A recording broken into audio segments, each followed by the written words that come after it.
Hello everyone, Luke Smith here. There's going to be a story time video today, because the actual episode has already came out last Sunday, or no, Saturday. I can actually talk about it. So, The Masked Singer is basically a entertainment program on ITV1. Basically, it's a load of celebrities in a costume, and there is a group of like 3 or 4, I think it's up to 4 celebrity judges that has to try and guess who the person is in the costume. It's a singing contest, and whoever gets the least amount of votes by the audience members gets to unmask themselves at the end, and the judges have to figure out who it is, and it's all a big surprise at the end of the show. It's like one of those like really top secret things. The Americans has done it first, because obviously they have to do it first, and we basically got our own show in the UK, and I'm going to talk about it because I was actually in the audience for the last Saturday show. I believe it was in November. Was it like October, November? I think it's November, because I was just getting over the cold that I had. I just about got rid of it in time for the actual filming. So I'm basically gonna like talk about my experience without spoiling too much information. The actual studio is quite a small studio. I was expecting it to be big. However, it's in a aircraft hangar, which is basically like a massive aircraft hangar, and there is like multiple portions. So I think there's about 2 or 3 sound stages, because they was filming the Strictly Come Dancing in the same building, but in the next joint building along. So they did actually like film multiple shows at once for like different things.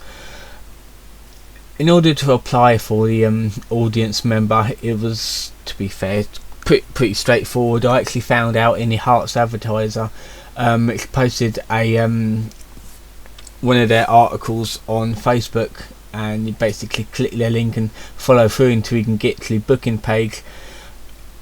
All you need to do is basically select a date and how many people, and if they had enough openings for that audience slot and for that day, you will get an email with your priority tickets.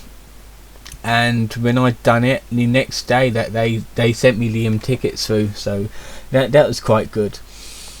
So basically, yeah, it is a lot of doing to the to actually prepare for it. Like, for one, is closer to the day, like a week before the actual date, you get emailed 2 forms. One is a COVID form, which is basically saying, are you healthy, have you had the following symptoms, have you been vaccinated, that sort of thing, because obviously they don't want anyone with the COVID in the actual studio. And the other one was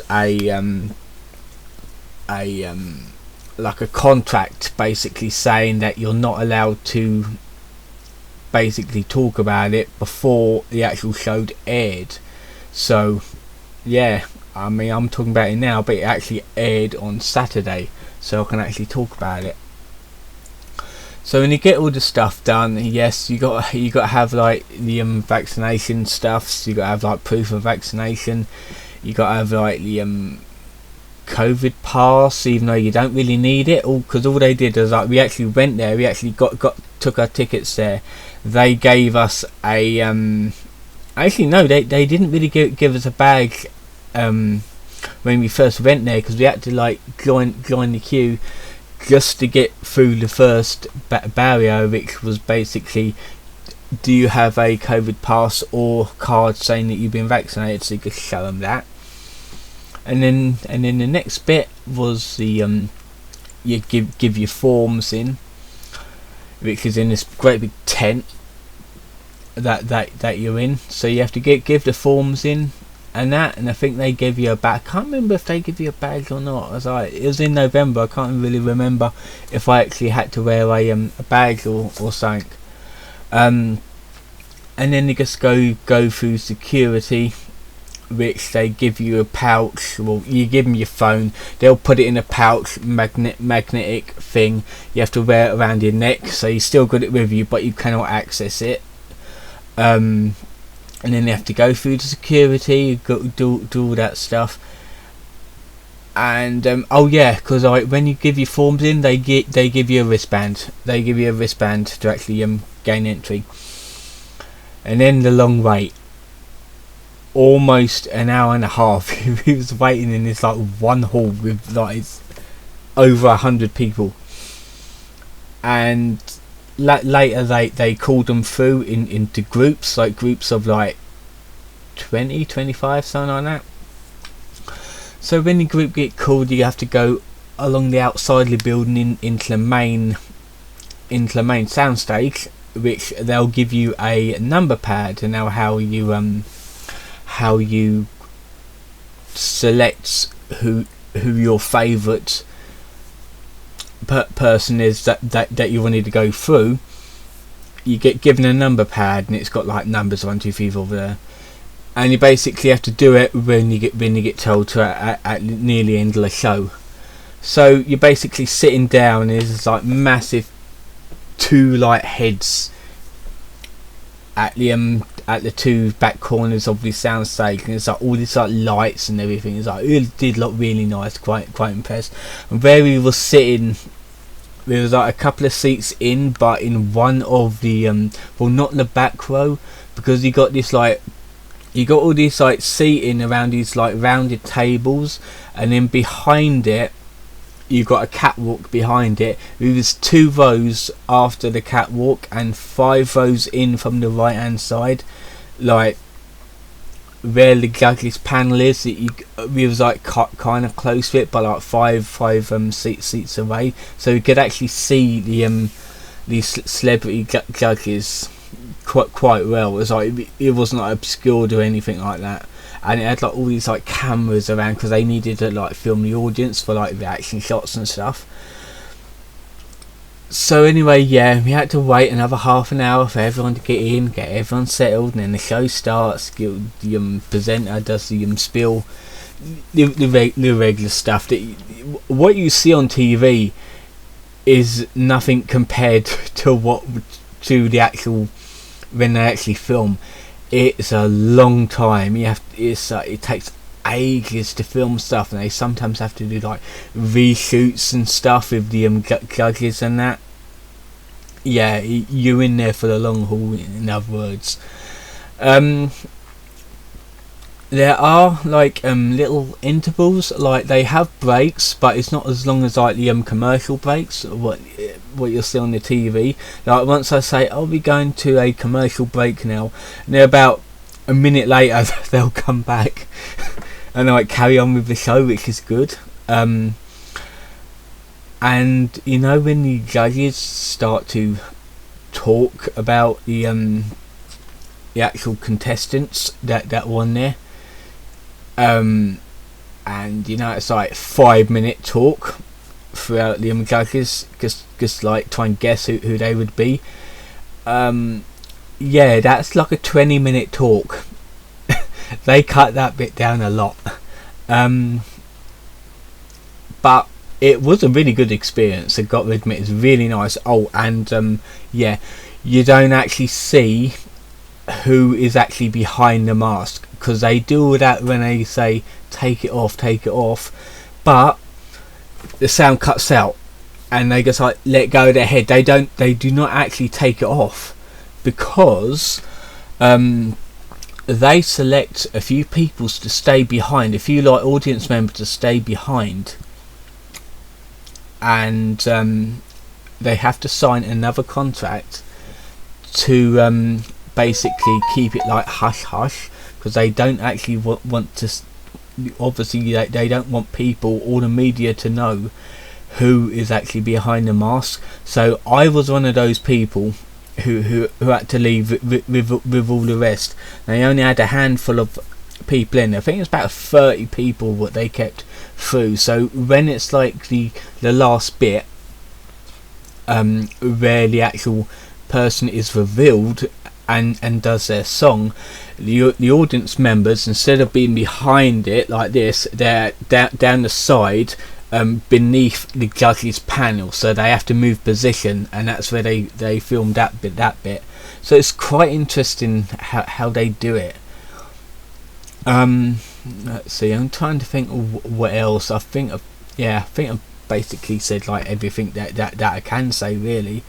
I mean, really, it's not spoiling it, because the show that I went has already been on, and yeah, they have to keep it hush hush, because they had to obviously like let everyone go, apart from people that they handpicked to sign like another contract. So yeah, because I thought that it'll be like everyone would have seen who it is, but even I didn't even know. And to be fair, I kind of forgot who got revealed in the Saturday show, mainly because I didn't know them. I never heard of them before. That's the thing about The Masked Singer. It's like, it's not popular celebrities. It's like C-list celebrities and like down and out singers that just want a quick buck, so they do this show just to get some of their money. Yeah, and to be fair, it's like really nice to see the celebrity judges. Like you get to see what they look like in real life without going to Madden Tussauds to see the waxworks of them. I think that'd be it, to be fair. It was a long filming. Like the actual show, the actual filmed edited version of the show that actually gets released on TV, it's about an hour and a half, that sort of thing. We was there for like 6 hours, long time, and that accounts for like reshoots and like breaks and stuff. Yeah, it's like a long time you're there for. But it was a good experience, and it has not been the first time that I was in the studio audience to see a filming of something. The first thing that I sat to see the filming of something was like years and hell of a long time ago, and it was in London. Yes, I actually went to London to see a filming of something. Harry Hill's TV Burke. Now that was quite interesting to see. Tiny studio. The next thing that I've seen was with my late uncle, and that was at Pinewood Studios. I think it was Pinewood. And that was for the filming of one of the episodes of Still Open All Hours. So that was really good to see. I quite enjoyed that, seeing Sir David Gleason in person acting and stuff. Excellent. I loved that. And that was like, that was a hell of a long time ago and all. And obviously that was my recent one. So yeah, I have been in the audience a few times, and to be fair, I'm waiting for the game shows to stop putting celebrities on there as their contestants, because I'm willing to go on a game show, really, as an actual contestant. As I should really do that. So yeah, I think that'll be it for this video. Quite a long one, but I wanted to talk about it. Tomorrow's video will be a quickie reading. Sunday video will be a weekly recap. So until then, see you guys.